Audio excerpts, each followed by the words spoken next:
Sesaat lagi Anda akan menyaksikan Jelang Berbuka. Didukung oleh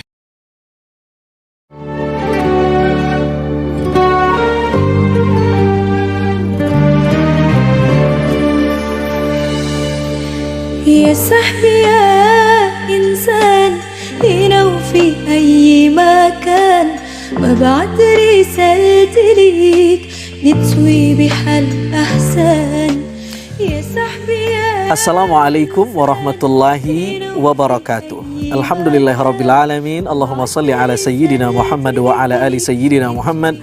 Allahumma innaka afuwun tuhibbul afwa fa'fu anna ya karim. Pemirsa TV One yang dimuliakan Allah Subhanahu wa taala. Puasa mengobati penyakit hati. Nabi Shallallahu alaihi wasallam bersabda, "Sumu tasihhu." Berpuasalah, niscaya kamu akan sehat. Kata-kata sehat di sini tentu bukan hanya secara fisik, tetapi juga bersifat batiniah. Nabi Shallallahu alaihi wasallam bersabda, "Ala inna fil jasadi mudghah." Dalam diri kita ini pemirsa ada segumpal daging yang kata Nabi, "Idza saluhat saluhal jasadu kulluh wa idza fasadat fasadal jasadu kulluh." Kalau segumpal daging itu bagus, bersih, baik, maka baik semua organnya. Tetapi kalau dia konslet, berpenyakit, maka semuanya akan rusak. Apa itu? Ala wahiyal qalb. Yang dimaksud Nabi adalah kolbu. Apa makna kolbu? Kolbu itu sering diterjemahi oleh orang Indonesia dengan hati. Sudah kadung populer meskipun tidak 100% benar. Karena hati itu bahasa Arabnya bukan kolbu tapi kibdah. Kolbu itu lebih tepat dimaknai sebagai jantung. Tetapi sudah kadung populer kita mengatakan hanya kamu di hatiku. Maksudnya hanya kamu di jantungku yang paling dalam. Kalau kamu belah dadaku, akan ada kamu di situ. Kira-kira begitu. Para ulama mengatakan jantung itu ada dua. Ada physical heart. Ada jantung fisik yang di sini.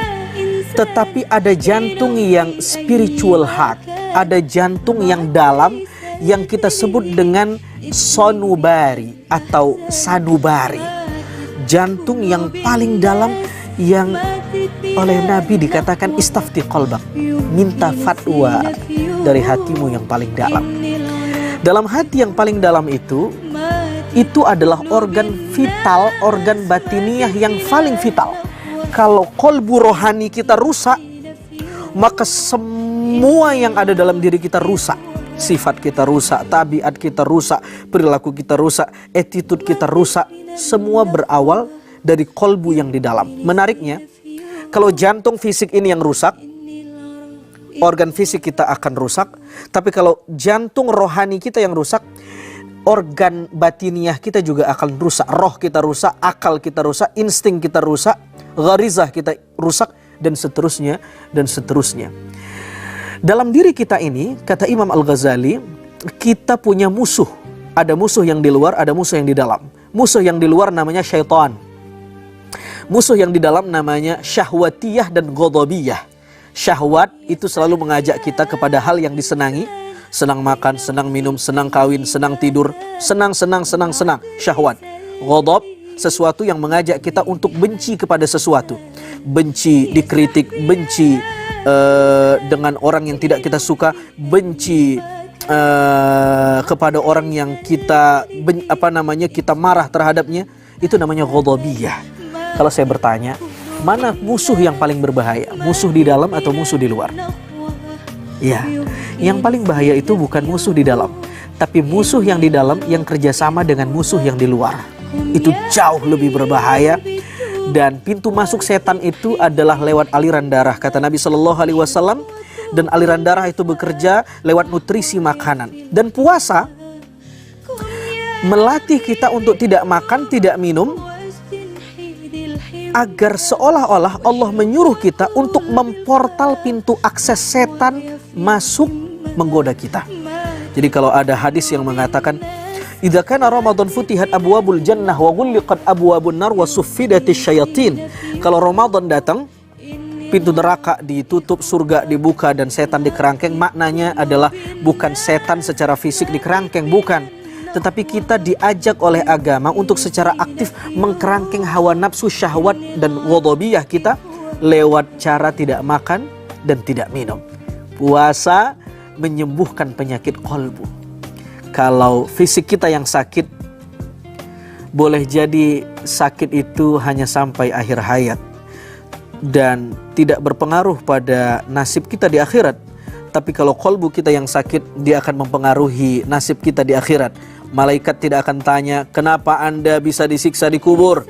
Apakah karena Anda punya penyakit korengan? Tidak. Yang jelas jawabannya, karena saya punya penyakit qalbu.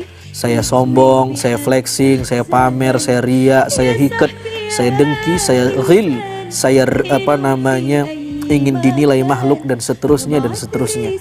Menunjukkan betapa bahayanya penyakit hati. Dan salah satu terapinya adalah puasa, karena para ahli kedokteran mengatakan aslu kulli da'in al-himyah, obat segala sesuatu adalah menahan. Dan puasa menyuruh kita untuk menahan apa yang menjadi keinginan kita dan cukup dengan kebutuhan kita. Saya Zarina Sution, assalamualaikum warahmatullahi wabarakatuh.